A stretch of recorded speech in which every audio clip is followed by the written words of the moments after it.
Hi, I'm Patrick, and this is My Digital Doorman. Welcome to part 2 of the Moneymaker series called the Monthly Fee Reports. Now, if I said to you that My Digital Doorman is the ultimate way to organize your inbound packages, you'd agree. But if I told you that it can raise sales within your existing customer base, you might be dubious. Sure, you saw part 1 of this series and you know all about adding package receiving as an additional profit center, but you're not sure if you want to do that yet, or you wonder if there's anything else you can do. Let me show you just one other way that My Digital Doorman makes money for you, and that is the monthly fee report. So let's begin. Once you've logged on, you're going to see the standard admin site that you've been looking at for a long time. I'm going to show you where these fees come from. These fees would be right here. These fees are generated for each individual box holder based on the number of packages they receive. Now, this particular customer, Jim Smith, looks like he's got a fee for this month being July in this case, of $25. And let's see why that is. I'm going to click here on the limits and fees, and you can see he's got a limit of 10 packages. He's allowed to get up to 10, and the base rate is $25. That means if he gets 1 package or 0 packages or 9 or 10 packages, he's going to get $25 of fees assessed to him. The fee per extra package is then $5. Okay. Now let's take a look at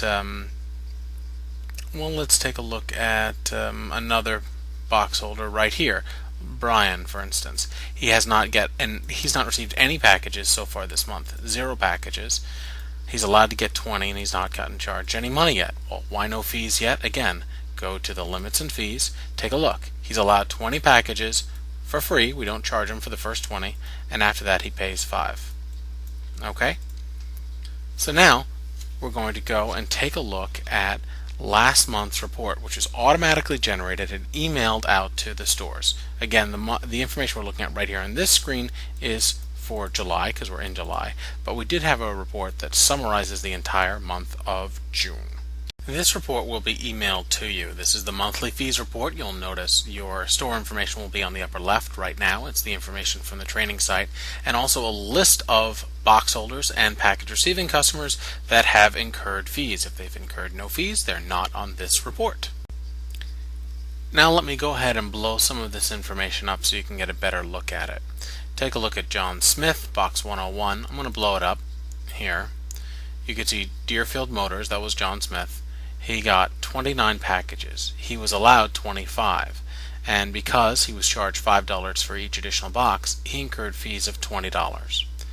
Graphic Gorilla was allowed 10 packages at $25, and they got 12. So that's 2 extra. So they were assessed fees of $35. Now, for this Graphic Gorilla company here, and any of these actually that say limits 10, I just happen to know that, these are package receiving customers. So you're going to charge them what you would normally charge them. But take a look here. These are your mailbox customers. This one here, Brian Morner, Johnson Real Estate, received 23 packages. He was allowed 20. That's a regular mailbox customer. He's only supposed to get 20 packages and he got 23.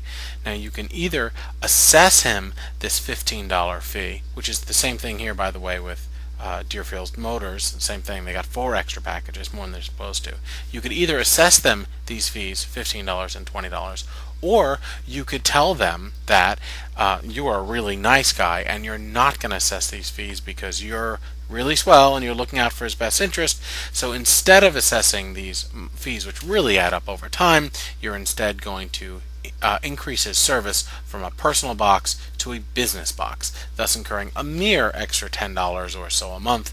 But of course that's a big bump for you, and this keeps all of your personal boxes well behaved and in fact personal boxes, and makes sure that those who should be charged the business rate are charged the business rate. That's the end of this video. I hope it allowed you to discover some new ways to generate revenue for your store. If you liked it, please send me an email at info@mydigitaldoorman.com.